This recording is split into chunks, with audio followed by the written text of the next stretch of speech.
Appreciate it. I think as we're going through, we're going to have a little bit more people join us. So as we do that, we'll throw up the screen. Thank you, Jeanette. The presentation this morning is really designed to be more of a conversation, a Q&A. I'll give you a bit of a background as we have this screen up here.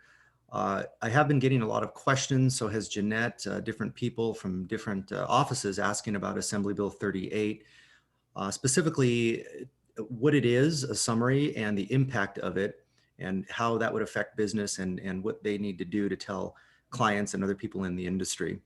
So that's what this is designed for. If at any time there's questions, of course, let me know. And like Jeanette mentioned, this is being recorded. Feel free to share it afterward. And of course, for those that don't know, my name is Louie Lujan. I'm the Government Affairs Director with the Greater Downey Association of Realtors. And my contact information will be on the end of the presentation as we get through it. Okay, you can go ahead and go on to the next slide.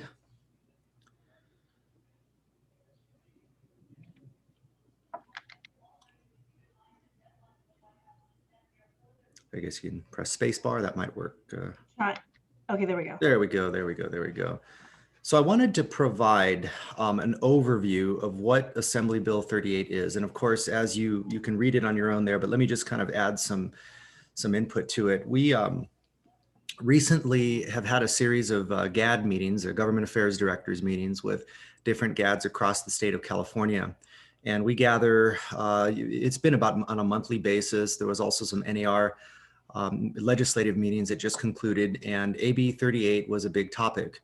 And essentially what it comes down to is that there's a mandate that has been implemented in California specifically, that on or after July 1st, the bill requires the seller of a property located in a specific zone, in this case, a high risk fire zone, to provide specific documentation to the buyer. And this documentation would confirm that that particular property is in compliance with local vegetation management ordinances, they call them. Now, let me pause there and mention something that's been a point of confusion for a lot of people. They say that we can understand. However, our local jurisdiction doesn't have a wildfire protection measure or local vegetation management ordinance in place. And that's going to be the issue. As AB 38 is implemented, a lot of jurisdictions don't actually have an ordinance addressing vegetation management. So it's the cart before the horse in many cases. It's not the end of the world, but it means that there's confusion because you have AB 38 mandated by the state and a lot of cities not having a particular ordinance regulating how people go about it. So that's just a point of confusion. Keep that in mind. If anybody ever needs help in finding an ordinance online in a particular jurisdiction, let me know. I do that all the time. Ordinances and city codes are not easy to actually go through in a lot of cases on city websites. They usually farm it out to third-party contractors. So it does take a little bit of knowledge on how to find a particular ordinance or city code. Okay, also, they could also enter into an agreement with the buyer, the seller being there, pursuant to which the buyer will obtain documentation of compliance. All that means essentially is, look, there's a mandate. People are going to have to provide documentation, and the burden now becomes on the seller of the property to do a lot of this work. So keep that in mind as you go forward with AB 38. It's a new mandate. Okay, next slide.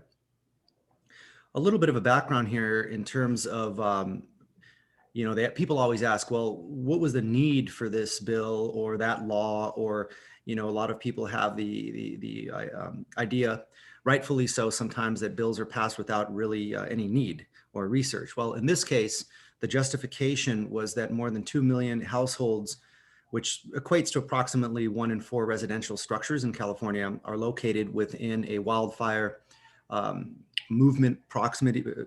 Basically, 1 in 4 are located in an area that this ordinance would address, this specific bill rather, different ordinances in local jurisdictions. And the whole point of this particular site is that number, 1 in 4 or 2 million. And when the legislative analysts on the state side were reviewing it, they actually have to have some form of justification. And this was their main point of justification. It was more of a numbers thing. One of the interesting things that came out in their research and in a lot of our even GAD discussions was that this number is probably going to grow.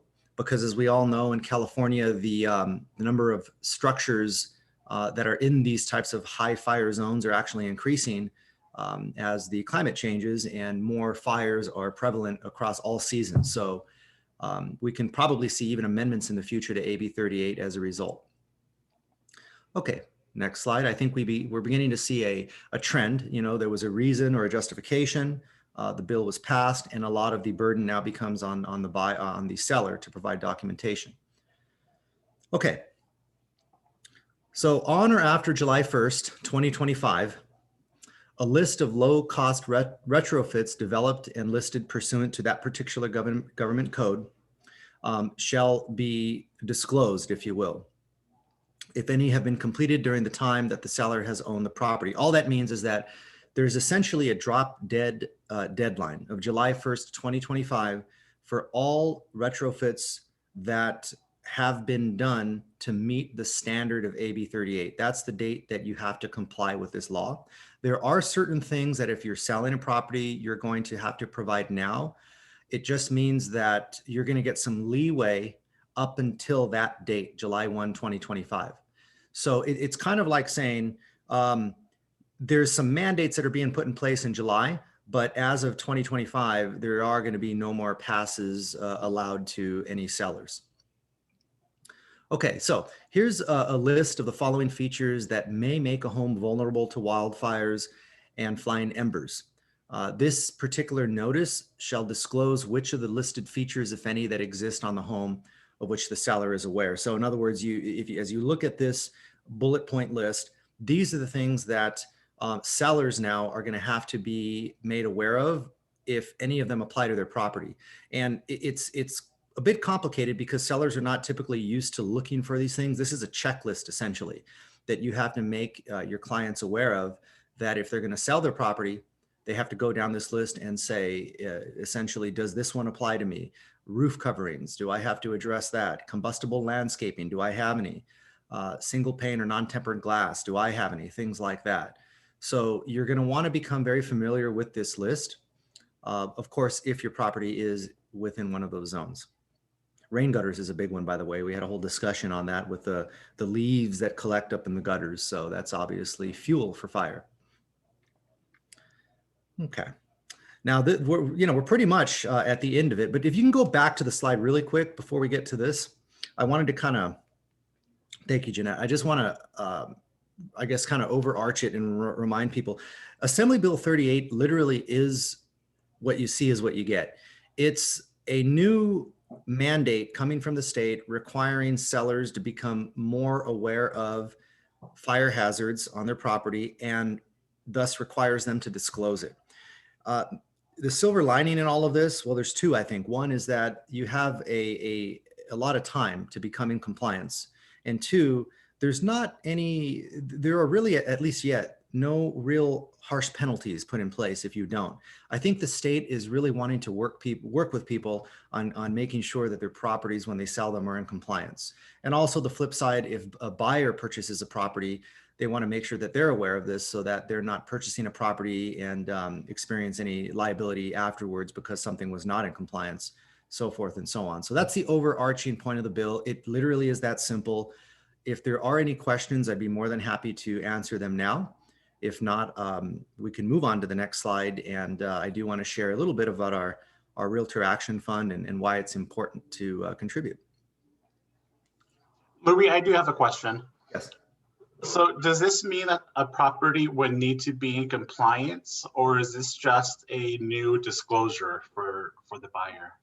That's an excellent question, Eric. That's great. Actually, both. So it means that, let me, I guess, give you some more detail on that. The simple answer is it means both. However, the disclosure part is really what the state is looking for at this point.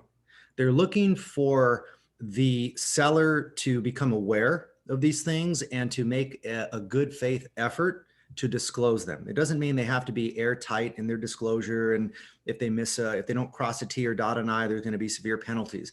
They want to see a good faith effort in disclosure. However, second, coming down the road is the other part of what you were saying. They do expect compliance, but there's going to be a lot of questions that are going to come up with compliance. You know, if you're not in compliance, for example, Is there a list of qualified contractors you have to hire? Do you have to provide proof, receipts, things like that? Can you do your own work? I mean, who's going to come and inspect it? Who's going to pay for that? All of those things are going to come later. So I think right now the focus is really on the disclosure. Louie. That's an excellent question, though. Thank you. Louie, can you hear me? Yes, I can. Also, I was in a meeting with CAR the other day, and they were talking about this, and they are coming out with a full Q&A. So Eric, as soon as it's out, I'll make sure to include it in a link on the Today Matters email. Thank you, Excellent. guys. Yeah, that's going to be very helpful. Yeah, this is one of those bills, to Jeanette's point, with the Q&A, this is one of those bills that a mandate comes out before a lot of the details have been worked out. We're used to that. So yeah, that's where we find ourselves with this particular bill. Any other questions? Okay. So we can, I always like to share this slide because it is very important. And before anyone kind of rolls their eyes and, oh, they're asking for money, let me preface it with this. The Realtor Action Fund is an extremely important part of what we do on the state level. And Eric, your involvement in local government and in politics, you can completely understand and relate to this.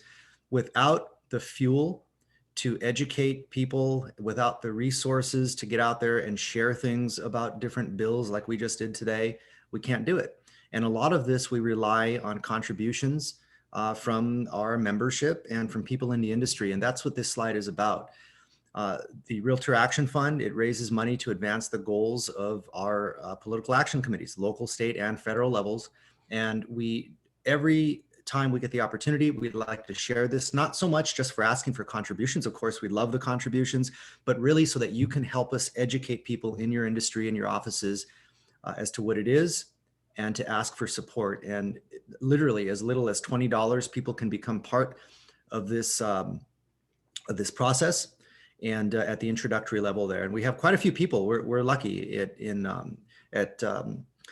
Downey to be able to have such a good group of people that contribute. And for those that have ever been up to Sacramento with us, they can see the direct effects of that, being able to talk to senators, assembly people, getting involved in government. So even on the local level, as you very well know, Eric, these issues do pop up, whether it's rent control, different fees involved in the real estate process. We need the support and the fuel to get out there and to voice our opinion. So that's what Realtor Action Fund is about. Of course, if there are any questions about it, we'd be more than happy to answer them now. If not, the next slide is the contact information for myself. I always like to leave it at the end so people are you have to get to the end to get my contact information. There's my cell phone number. There's, of course, the DAOR website. I make myself readily available to answer questions. My email, I didn't put it up there, but I can tell you now, it's pretty simple. It's Louie Lujan, first name, last name at Gmail. So louielujan@gmail.com. I try my very best to get back to people within 24 hours.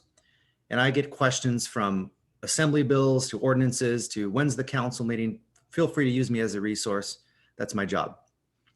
Any other questions on AB38 or anything in general? I'd be more than happy to stay on for a few minutes if there's just questions in general about anything going on.